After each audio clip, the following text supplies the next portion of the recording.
The following is a video presentation of a lecture delivered by Dr. Mark Crislip on September 19th, 2010 at Portland State University in regards to vaccines and the myths and fallacies surrounding them. This is brought to you by Oregonians for Science and Reason in conjunction with Portland State University. You can visit us at www.o4sr.org. Where 25% of people, of kids in school, are unvaccinated or not completely vaccinated in Ashland. So, interestingly, Ashland also has the highest autism rate reported in Oregon. So, I just point out that the more kids there that are unvaccinated epidemiologically, they have a higher, now there's a lot of factors that go into that, but my biggest recommendation on the basis of this data, when you go to the Shakespearean Festival, do not I went to the University of Oregon, and that was really good advice to U of O, for different reasons. My youngest is going to Ashland next week for the Shakespearean Festival, and at least he's up to date on his vaccines.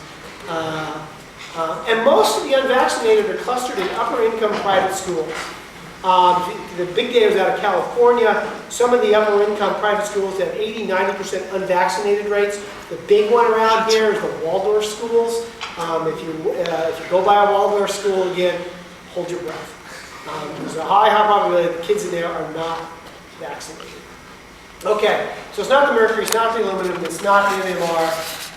It's too many vaccines too soon. You saw that at the beginning. We're giving these kids buckets of shots, buckets of antigens. They're getting an onslaught of infections, an onslaught of antigens.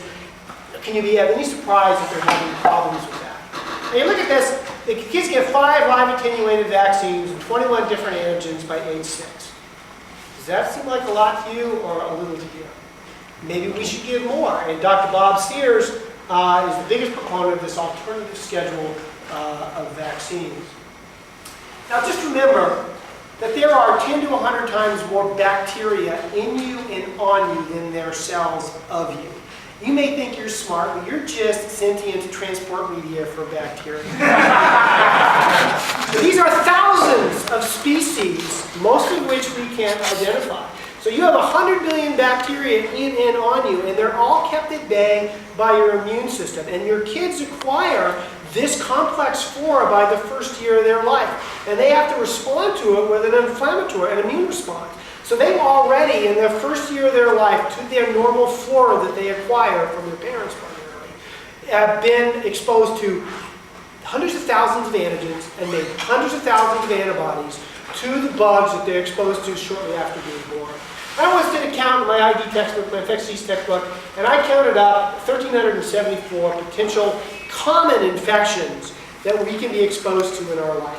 And I did this only counting salmonella once.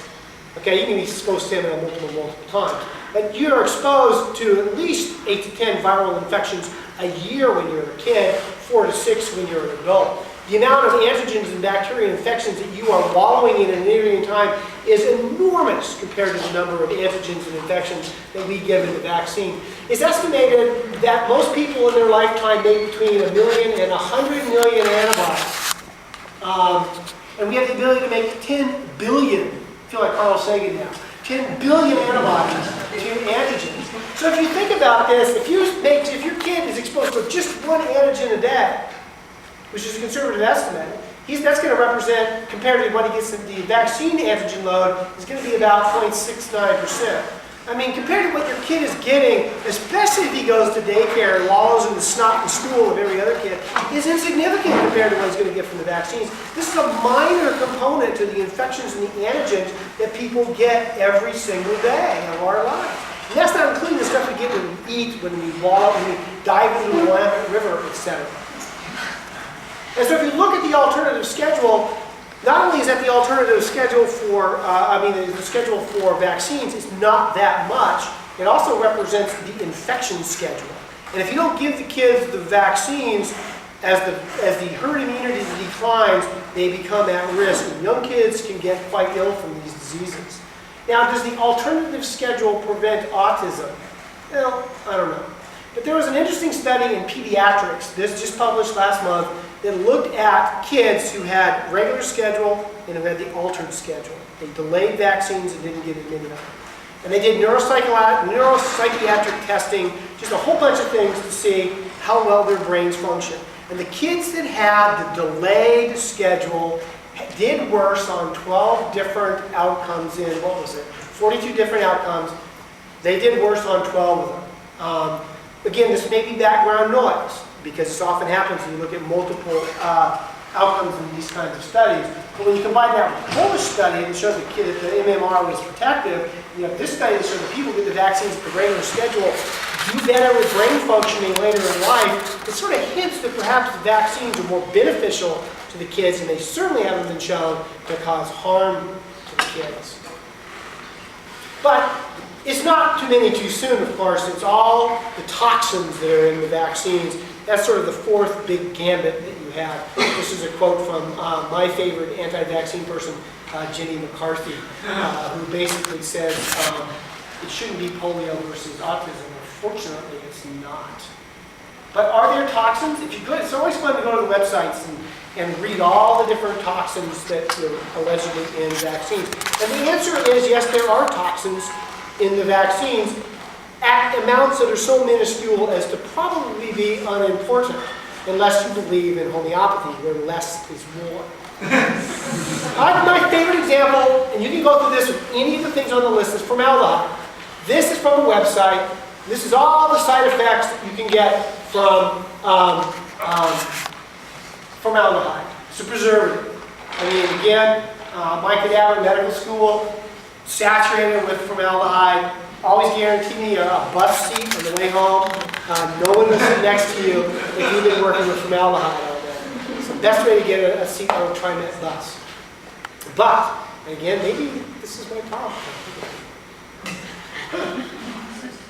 But how much is in the vaccines, okay? That, and they measure it, less than a milligram, less than 0.1 milligram. Now, how much is a milligram? A dollar bill weighs a gram. So a milligram would be 1,000th of a dollar bill. 0.1 would be 1/10 of a 1,000th of a dollar bill. That gives you an idea.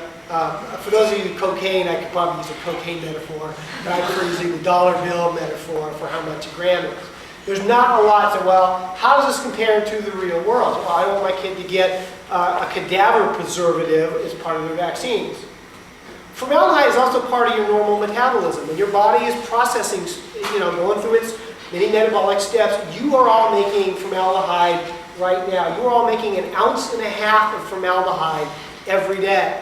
I put that in whiskey terms, how much a jar and a half of whiskey is going to be. That's how much formaldehyde you make every day as part of normal metabolism versus a 1/10 of a 1,000th of a dollar bill, which is found in the vaccine. And you got to weigh how much. And the vaccine will prevent you from dying or getting ill from these illnesses.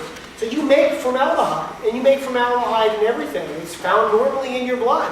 At parts, 1 to 2 parts per million is actually at a higher concentration than is found in the vaccine. So if you're using osmosis and you stick the vaccine in, you should actually get more formaldehyde going into the vaccine site than going out of the vaccine site, because that is the concentration gradient that's going to go down. And you can get and you can go through this with every single thing on the vaccine. And you go through all the list, and there are things in there that I would not want to chug-lug in a glass, but I would not worry me if it was present in tiny amounts. And remember that dihydrogen monoxide kills 9 people every day. I like the way the CDC describes it too. They say 9 people die of unplanned drowning.